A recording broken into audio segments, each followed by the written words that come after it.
আপনি কখনো কি এমন অনুভব করেছেন যেন এই মুহূর্তটা আপনি আগেও দেখেছেন? একটা জায়গায় গিয়ে মনে হলো আমি তো এখানে আগেও এসেছিলাম, কিন্তু বাস্তবে আপনি নিশ্চিত জানেন আপনি সেখানে আগে কখনোই যাননি। এই অদ্ভুত অনুভূতির নাম দেজাভু। কি এই দেজাভু? এটা কি কোনো মানসিক বিভ্রম, নাকি আমাদের মস্তিষ্কের কোনো লুকোনো রহস্য? আজকের ভিডিওতে আমরা জানব দেজাভুর বৈজ্ঞানিক ব্যাখ্যা। চলুন শুরু করি এক সাইকোলজিক্যাল যাত্রা। দেজাভু শব্দটি এসেছে ফরাসি ভাষা থেকে। এর অর্থ আগে দেখা। প্রায় ৮ জনের মধ্যে ৬ জন জীবনে কখনো না কখনো দেজাভু অনুভব করেছেন। বিশেষ করে ১৮ থেকে ২৫ বছর বয়সীদের মধ্যে এই অভিজ্ঞতা সবচেয়ে বেশি ঘটে। তাহলে দেজাভু আসলে কিভাবে কাজ করে? বিজ্ঞানীরা বলেন, দেজাভু আমাদের মস্তিষ্কের স্মৃতি প্রক্রিয়াজাতকরণের সাময়িক গোলযোগের কারণে ঘটে। আমাদের মস্তিষ্কে হিপ্পোক্যাম্পাস নামে এক অংশ থাকে যেটি স্মৃতি তৈরির কাজ করে। কখনো কখনো মস্তিষ্ক নতুন কোনো তথ্যকে ভুল করে পুরনো মনে করে ফেলে। ফলে মনে হয় যেন এই ঘটনা বা জায়গাটা আমরা আগে দেখেছি। এই ভুলটি ঘটে মাত্র ১ সেকেন্ডের মধ্যেই। তাই দেজাভু হয়তো অনেক বাস্তব মনে হয়, কিন্তু সেটা শুধুমাত্র এক ধরনের স্মৃতিবিভ্রম। কিছু বিজ্ঞানী বলেন, দেজাভু হতে পারে মস্তিষ্কের দুটি প্রক্রিয়ার সাময়িক অসামঞ্জস্যের কারণে।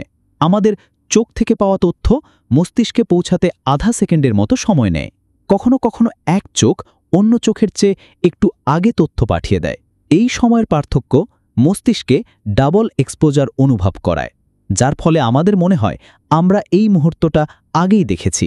আরেকটি তত্ত্ব হল স্নায়বিক লঘু খিঁচুনি বা মাইনর সিজার থিওরি। এই তত্ত্ব অনুযায়ী যখন আমাদের মস্তিষ্কের টাইমিং ভুল হয়, তখন পুরনো স্মৃতিকে নতুন অভিজ্ঞতা হিসেবে উপস্থাপন করে। এই লঘু খিঁচুনি সাধারণত খেয়ালও করা যায় না, কিন্তু তার প্রভাবে আমরা দেজাভু অনুভব করি। অনেকে বলেন, দেজাভু প্রমাণ করে আমাদের স্মৃতি খুবই জটিল এবং অসম্পূর্ণ। মানুষের মস্তিষ্ক প্রতি সেকেন্ডে হাজারো তথ্য প্রক্রিয়াজাত করে। এমন সময় আসে যখন অচেতনভাবে দেখা কোনো জায়গা বা শব্দ হঠাৎ করে আমাদের সামনে আসে। তখন মস্তিষ্ক একে পুরনো কোনো স্মৃতির সঙ্গে মিলিয়ে ফেলে। ফলে ঘটে দেজাভু। অনেক সংস্কৃতিতে দেজাভুকে মনে করা হয় পূর্বজন্মের স্মৃতি বা আধ্যাত্মিক ইঙ্গিত।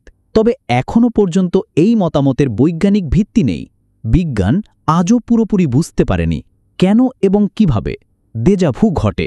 তবে এটা নিশ্চিত যে এটা খুবই স্বাভাবিক একটি মানসিক প্রতিক্রিয়া। এটা মানসিক রোগ নয়, বরং মস্তিষ্কের একটি চমৎকার ভুল, যা আমাদের স্মৃতিকে নতুন দৃষ্টিকোণে তুলে ধরে। একটি মুহূর্ত যেখানে বাস্তবতা এবং স্মৃতি মিশে যায় একসাথে। আপনার সাথেও কি কখনো এমন কিছু ঘটেছে? আপনার অভিজ্ঞতা নিচে মন্তব্যে লিখুন।